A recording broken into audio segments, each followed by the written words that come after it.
Vous êtes sur CCTV Français, bonjour à tous. À la une de cette édition, la discussion sur une intervention militaire étrangère en Libye pour se débarrasser de la présence de l'organisation État islamique s'est intensifiée ces dernières semaines. Voyons comment une action militaire pourrait résoudre la crise dans la nation nord-africaine. L'implantation croissante de l'organisation État islamique en Libye a poussé la communauté internationale à agir. L'Égypte a été la première à lancer des frappes aériennes sur les camps de l'organisation à Sirte l'an dernier. Le Premier ministre italien a démenti que son pays enverrait des soldats en Libye. Mais certains experts disent que l'Europe et les États-Unis s'impliqueront militairement tôt ou tard. En Libye, il y a davantage de djihadistes, de groupes terroristes et de milices qu'en Irak ou en Syrie. Des groupes secrets liés à l'islam politique et à l'organisation État islamique en particulier se sont rapidement développés et sont devenus plus forts, tandis que le gouvernement local a échoué à les contrôler ou à les éradiquer.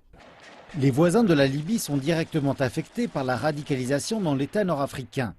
La Tunisie lance une guerre contre les terroristes à sa frontière avec la Libye, tandis que l'Égypte a envoyé de l'aide logistique, militaire et en renseignement à l'armée libyenne. L'Égypte a aussi appelé la communauté internationale à lever l'embargo sur les armes à destination de l'armée libyenne afin de résister à l'armement sophistiqué de l'organisation État islamique. L'intervention ne vise que ses propres intérêts sans prendre en compte la diversité sociologique et sectaire que cela pourra entraîner dans le pays. La situation en Irak éclipse la situation. 12 ans d'intervention étrangère depuis 2003 et pourtant il n'y a pas jusqu'à présent de stabilité militaire en Irak. Les manœuvres militaires Foudre du Nord, qui ont duré un mois et rassemblé 20 pays arabes et musulmans sunnites, se sont terminées cette semaine en Arabie Saoudite. Elles envoient le message que la région dispose d'assez de puissance militaire pour intervenir dans des conflits régionaux lorsqu'il y a nécessité. Des sources ici affirment que la coalition armée arabe est prête à prendre la tête de la coalition internationale pour intervenir en Libye une fois que cette intervention aura été approuvée par le nouveau gouvernement libyen. On passe à la Somalie maintenant, où le groupe Al-Shabaab est sur la défensive depuis quelques jours. Des frappes aériennes et des attaques ciblées contre ces militants ont fait des dizaines de morts. Et plusieurs experts croient que cette offensive va permettre d'affaiblir considérablement les capacités opérationnelles du groupe. Reportage. Plusieurs victoires importantes contre Al-Shabaab ont été enregistrées au cours des derniers jours. Et c'est une frappe aérienne américaine samedi dernier qui a été de loin la plus significative. On estime que 150 militants du groupe ont été tués, dont plusieurs hauts gradés. Les forces spéciales américaines ont aussi organisé une attaque contre une base d'Al-Shabaab. Les autorités somaliennes ont confirmé que 20 combattants du groupe ont été tués, même si Al-Shabaab prétend avoir pu repousser les attaques américaines. Ces récentes opérations contre Al-Shabaab ont un but très clair, c'est pour venger les attaques contre les casques bleus. Les services de renseignement devaient réagir immédiatement. Les militants qui ont été tués samedi à Razo planifiaient une opération de grande envergure contre des intérêts américains et les forces de l'Union africaine. Plusieurs experts croient que les opérations américaines sont un signe de la plus grande collaboration entre les forces de l'ordre locales et internationales. Les autorités, ici à Mogadiscio, ont été saluées pour leur lutte antiterroriste. Et les experts demandent encore plus de frappes aériennes. La question est de savoir si ces frappes aériennes vont se poursuivre. Si c'est le cas, cela va changer le portrait de la guerre contre Al-Shabaab. Si les camps d'entraînement et les bases d'Al-Shabaab sont constamment pilonnés par des frappes aériennes, alors le groupe sera affaibli et l'impact direct sera que ses membres ne seront plus en mesure d'organiser des attentats. La mission de l'Union africaine en Somalie n'avait jamais bénéficié d'un soutien aérien. Cela représentait un des plus grands défis pour combattre de manière efficace les militants. Et pendant que les attaques suicides d'Al-Shabaab demeurent fréquentes ici, la population espère que cette collaboration internationale va mettre un terme aux activités du groupe une fois pour toutes. Plus de 150 des femmes les plus influentes d'Afrique se sont réunies à Londres pour évoquer l'importance de la parité dans le cadre du développement du continent. Et malgré la contribution croissante des femmes à l'économie africaine, de nombreux experts maintiennent que de gros efforts sont encore nécessaires pour atteindre l'égalité. Le message des participantes au Forum de la Nouvelle Femme africaine est clair. Les femmes du continent jouent un rôle crucial dans le développement de l'Afrique, mais elles ne bénéficient pas encore du même statut que les hommes, et cela vient en grande partie d'un manque d'action des gouvernements. Nous ne demandons pas de discrimination positive ou de promotion infondée, mais bien de promotion de femmes au mérite. Nous constatons que les femmes font tous ces efforts, mais qu'il manque encore une volonté politique. L'ancienne présidente du Malawi en a fait l'expérience, mais tandis que certains insistent sur les progrès à faire, d'autres estiment que par bien des aspects, le statut des femmes est plus avancé en Afrique qu'en Europe ou aux États-Unis, notamment en termes de position qu'elles sont susceptibles d'occuper dans les sphères politiques et des affaires. Le continent compte plus de femmes agriculteurs ou entrepreneurs que n'importe quelle autre région du monde. À un certain niveau, il y a déjà des signes encourageants en termes de représentation de femmes occupant des postes dirigeants. Certains pays africains font mieux que beaucoup de sociétés traditionnelles basées au Royaume-Uni. Toutefois, ces exemples restent encore des cas isolés et la plupart du temps, les revenus sont très bas, les inégalités sont très fortes et il y a encore beaucoup à faire. Cela est particulièrement remarquable dans les zones de conflit où les femmes sont souvent considérées comme des éléments accessoires. Mais pour les participantes au forum, les femmes ont également un rôle à jouer dans ce contexte. Si on laisse faire ceux qui tiennent les armes, nous n'aurons jamais la paix parce que ce sont eux qui nourrissent le conflit. Ils achètent des armes et commettent des violences, notamment sur les femmes. Nous avons besoin de nous débarrasser de cela et de faire entendre la voix des femmes qui parlent de sécurité, de pouvoir au service de la responsabilité. La parité fait également partie de l'agenda 2063 de l'Union africaine qui vise à mettre en place des initiatives pour la croissance et le développement durable sur le continent à l'horizon 2063. Statistiquement, la parité et la prospérité d'une nation vont de pair. Nombre des participantes au forum d'aujourd'hui tiennent à s'assurer que ces deux objectifs seront atteints d'ici 2063. L'agence de notation internationale Moody's sera en Afrique du Sud la semaine prochaine pour décider si le pays subira une nouvelle décote. Le ministre sud-africain des Finances travaille d'arrache-pied pour tenter de convaincre les marchés internationaux à Londres et à New York que la situation économique du pays n'est pas si mal en point. Les détails dans notre reportage. L'équipe de Moody's sera en Afrique du Sud la semaine prochaine. Ils vont rencontrer un groupe de décideurs encore non identifiés, mais qui devrait comprendre le Trésor national, des économistes et des entrepreneurs. Il reste à voir si l'offensive de charme du ministre des Finances, Pravid Gordhan, va porter fruit, mais il va tout faire pour plaider la cause du pays la semaine prochaine. C'est très bien d'envoyer ce genre de message. Ils ont envoyé un bon message en soulignant que le ministre des Finances et Lesetja Kganyogo, le gouverneur de la Banque centrale, sont aux commandes des finances et de l'économie. C'est bien, ils font preuve de discipline, mais ce n'est pas suffisant. Vous devez être capable de démontrer sans l'ombre d'un doute à toutes les agences de notation, même à Moody's, qu'il y a un certain niveau de croissance de l'économie. Nous avons jusqu'au mois de juin pour prouver le contraire à Standard & Poor's et à Fitch. J'espère qu'il n'est pas trop tard. Je pense sincèrement qu'il n'est pas trop tard. Mais nous devons voir des signes positifs en matière de croissance économique. La perspective de croissance se chiffre entre 0,2% et 1,2%. Des privatisations pourraient régler certains problèmes, mais le gouvernement a déjà dit que cela n'est pas dans les cartons pour le moment. Mais cela a déjà fonctionné si on regarde le programme d'énergie renouvelable, par exemple. Si vous changez votre façon de penser, comme le Trésor ou le gouvernement est capable de le faire, en accordant une plus grande place au secteur privé, je pense que cela est une façon d'obtenir une croissance plus élevée. Le service de la dette est ce qui fait peur à ces agences s'il y a une décote. Le pays se trouve déjà dans une situation semblable à la Russie et à la Turquie en matière de dette consolidée. Je pense qu'à mesure où nous nous approchons de cette situation, sans nécessairement plonger dans une crise, les taux d'intérêt vont probablement monter si la perception est que nous ne faisons rien pour corriger la situation. Ce n'est pas la première fois qu'on se retrouve dans cette position. Donc, ce n'est pas la fin du monde et je pense qu'en grande partie, les marchés se sont déjà adaptés. Il semble que c'est la situation de le cas des obligations et du rand. Pendant que le pays se croise les doigts en attendant de savoir si les agences de notation vont décoter le pays, les entrepreneurs qui alimentent la croissance dans le pays cherchent toujours des opportunités d'affaires et de croissance. En Afrique du Sud, 2 entreprises minières ont dû verser une somme record de 33 millions de dollars à 4500 de leurs employés atteints de silicose. Le long combat judiciaire s'est finalement réglé à l'extérieur des tribunaux, mais va laisser des traces dans ce secteur d'activité très important dans le pays. Les détails dans notre reportage.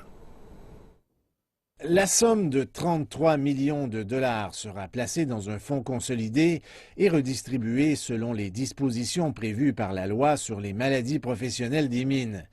Les entreprises impliquées devront financer le fonds, mais aussi les évaluations médicales. Le combat a été long.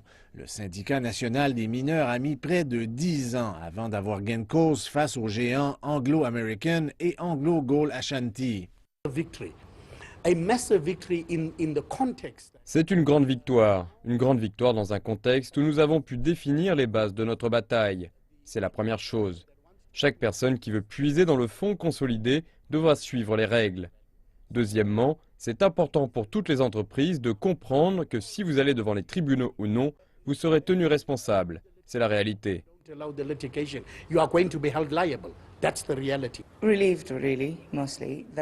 Nous sommes soulagés parce que nos clients pourront obtenir une compensation. Je ne sais pas si vous êtes au courant, mais ce combat dure depuis un bon bout de temps. Nous sommes soulagés que plusieurs mineurs pourront toucher de l'argent de leur vivant. C'est un combat qui a duré longtemps et qui est maintenant terminé. Mais les choses ne sont pas tout à fait terminées pour les mineurs. Dans plusieurs cas, ils devront prouver qu'ils sont atteints de silicose ou de problèmes liés à cette maladie. Des obligations légales sont en place qui forcent les anciens mineurs à se faire examiner chaque 2 ans. Selon les statistiques, un pourcentage important de mineurs est touché. 2000 dans la province du Cap-Occidental et environ 1000 au Lesotho. Le système s'est pratiquement effondré, particulièrement dans le Cap occidental et au Lesotho. Donc, un grand nombre de mineurs n'ont pas été examinés et n'ont pas de preuves qu'ils ont contracté la maladie. Ils pensent seulement être atteints. Alors, ce qui va se passer maintenant, c'est que les médecins du fonds vont se rendre sur place pour examiner les gens.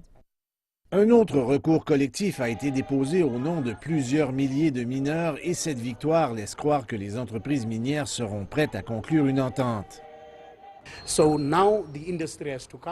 L'industrie doit faire face à la musique. Ce qui est décevant pour nous, c'est que ce n'est pas une entente conclue par l'industrie, mais plutôt elle s'est faite entre individus.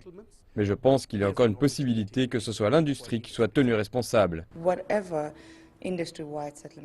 Peu importe le genre d'entente qui sera conclue, elle sera bien accueillie parce qu'elle va réellement aider les anciens mineurs. Peu importe le résultat, 4500 anciens mineurs et leurs familles recevront une compensation. Les mineurs africains, pas les sud-africains, les mineurs africains n'ont toujours pas de dignité à offrir à leurs familles, parce qu'ils vivent dans une pauvreté abjecte, dans la douleur et la souffrance. Nous avons maintenant une chance de nous attaquer à ce problème. Nous voulons qu'ils puissent regagner leur dignité. Il s'agit d'une bonne nouvelle pour les mineurs, particulièrement pour ceux qui ont dû laisser leur famille derrière eux. Et cela envoie aussi un message très clair à l'industrie minière, en ce qui a trait au passé, au présent, mais surtout à l'avenir. L'économie égyptienne a connu des revers depuis l'éviction du président Hosni Moubarak en 2011. Le tourisme, l'une des plus importantes ressources de revenus, a été le plus touché, ce qui a entraîné un épuisement rapide des réserves du pays en devises étrangères. Mais les paysans du pays voient de l'espoir dans l'augmentation de la production agricole. Ces dernières années ont été difficiles pour l'agriculture en Égypte. Les paysans ont dû faire face à de nombreux problèmes. L'augmentation des matières premières pour la production agricole, les prix du marché plus bas et la mauvaise météo nous ont durement affectés. Plus de 30% du stock a été perdu lors de la production. Mais le problème n'est pas seulement la quantité, mais la qualité des produits et cela a aussi nui à leur commercialisation. La crise économique a poussé les prix locaux à la baisse, ce qui a entraîné les producteurs à changer de stratégie. La plupart des paysans ont choisi de cultiver des produits qui sont exportables. Cela permet d'acquérir des devises fortes et je peux aussi vendre mes produits comme le raisin toute l'année. Par exemple, au mois de mai en Europe, octobre pour les marchés locaux et asiatiques. Cela évite aussi aux paysans d'avoir à vendre leur stock dans une seule saison, ce qui tire les prix à la baisse. C'était une formule assez aboutie. Les fruits sont devenus le produit égyptien d'exportation le plus fort en 2015. Les exportations totales de fruits et de légumes se sont accrues de 15% pour atteindre 4 tonnes et demie l'an dernier. Une amélioration, mais qui ne suffit pas. L'Égypte importe encore 80% de sa nourriture. Pour garantir une agro-industrie profitable, le gouvernement s'est lancé dans un ambitieux projet de cultiver 2 millions d'acres en 3 ans. Il a aussi établi une holding pour commercialiser et vendre des produits agricoles dans le monde entier. En Ouganda, le monde des affaires a salué l'admission du Soudan du Sud au sein de la communauté d'Afrique de l'Est. Avec l'arrivée de cette jeune nation, ce marché commun compte maintenant 6 membres. Michael Tumuerwe gère un magasin à Kampala. Il exporte des matériaux de construction au Soudan du Sud. Avant que le Soudan du Sud n'entre en guerre, 60% de mes clients venaient de ce pays. Les ventes atteignaient 30 000 $ par semaine. Maintenant, atteindre ce chiffre me prend plusieurs mois. Je suis heureux qu'ils rejoignent la communauté d'Afrique de l'Est. Cela signifie un meilleur environnement commercial. Le Soudan du Sud constitue l'un des principaux marchés d'exportation de l'Ouganda. Au cours du dernier exercice, l'Ouganda affirme avoir exporté pour 300 millions de dollars de marchandises, et cela en dépit du conflit actuel. Mais les échanges commerciaux entre les deux pays se sont dégradés en raison de restrictions de mouvement imposées aux biens et aux services.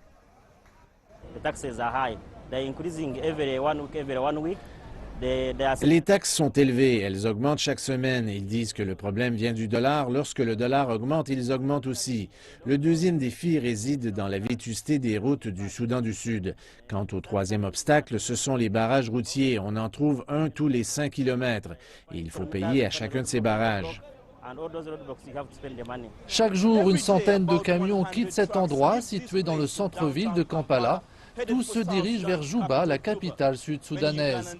Nombreux sont les chauffeurs de camions et commerçants ougandais qui se plaignent des obstacles non tarifaires au Soudan du Sud. Mais avec l'arrivée de cette jeune nation au sein de la communauté d'Afrique de l'Est, ils espèrent un meilleur environnement commercial entre les deux voisins. Du côté des autorités ougandaises, on estime que les problèmes que représentent ces barrages routiers illégaux et ces fortes taxes imposées par le Soudan du Sud doivent être résolus en ayant recours aux lois et règlements commerciaux du bloc régional dans son ensemble. Le secteur commercial ougandais profite d'un marché plus vaste pour la vente de ses produits. Si des problèmes sont liés à ce marché, alors ces problèmes existent pour tous. Si nous sommes nombreux, nous serons mieux préparés à gérer ces questions. L'arrivée de la plus jeune nation d'Afrique dans le giron de la communauté d'Afrique de l'Est signifie que le marché commun du bloc passe de 145 millions d'individus à plus de 160. En Ouganda, les réactions sont mitigées concernant la nouvelle loi restreignant l'adoption d'enfants par des étrangers. Le gouvernement affirme que la loi permettra de mieux encadrer le secteur de l'adoption et d'empêcher que des enfants soient emmenés de manière illégale. C'est l'heure de la récréation dans ce foyer de la capitale ougandaise. La plupart des enfants sont orphelins. D'autres ont été abandonnés. Nous avons eu beaucoup de bébés à Sanyu Babies qui ont été réunis avec leurs familles et pour le reste des bébés dont nous n'arrivons pas à trouver de famille car ces bébés ne peuvent dire leur nom ou d'où ils viennent ou qui ils sont, ce qui rend les choses difficiles.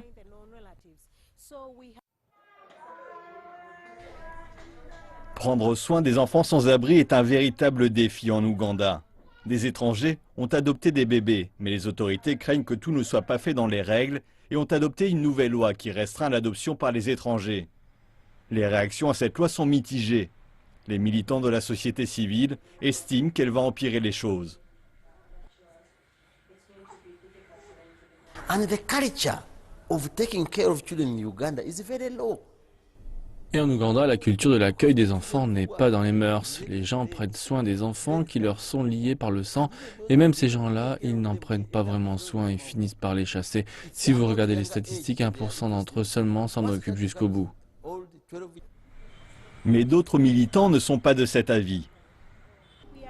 Nous avons adopté notre propre politique qui dit aux étrangers, si vous voulez être légalement leur gardien, vous devez venir et rester avec nous et prendre le temps de créer des liens avec nous et d'apprendre notre culture pour que l'enfant crée lui aussi des liens avec vous. Alors, vous pourrez aller au tribunal.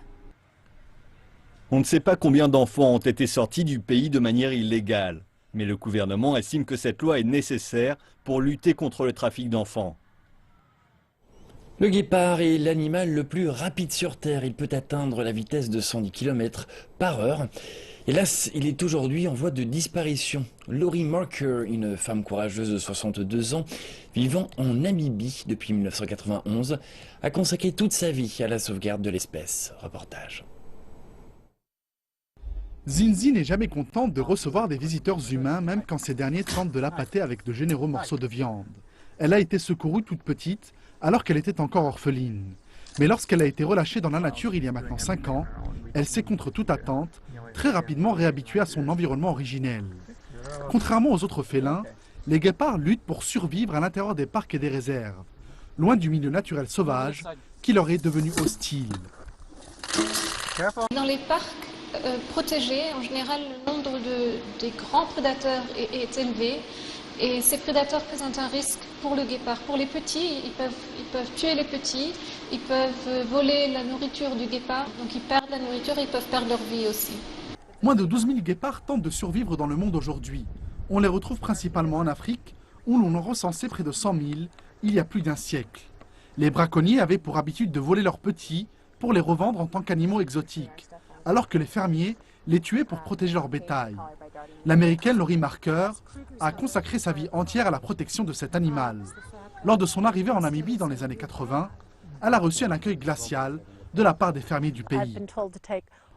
On m'a demandé à l'époque de prendre tous les guépards du pays et de les emmener là où je le voudrais. Et j'ai vite constaté que les gens étaient en fait sincères. Dès que je suis partie à la rencontre des gens sur le terrain, je leur ai rappelé que moi aussi j'avais grandi au sein d'une famille de fermiers. Et j'ai même obtenu mon premier diplôme dans l'agriculture. Je pense que j'ai progressivement évolué pour devenir une personne apportant une valeur ajoutée à l'ensemble des communautés des fermiers. Sa méthode s'est vite révélée populaire chez les fermiers grâce aux chiens de berger d'Anatolie. Ces énormes chiens vivent depuis toujours avec les troupeaux des fermiers, décourageant par leur simple présence tous les prédateurs potentiels. Si les prédateurs s'approchent de trop près du bétail, ils sont capables de les chasser et de les tuer. Mais avec les guépards et les léopards, ils n'ont même pas besoin de les attraper. Leur seule présence suffit à les faire peur. Lorsque des petits orphelins guépards sont livrés à eux-mêmes, le fonds les prend directement en charge. N'ayant pas appris à chasser aux côtés de leur mère, ayant grandi sans la peur de l'homme, le centre d'accueil devient inévitablement leur lieu de refuge permanent. Mais à leur manière, ils sont là pour témoigner du danger, de la disparition qui menace leur espèce. Et c'est la fin de cette édition. Merci de votre attention. Je vous retrouve tout à l'heure pour le prochain journal.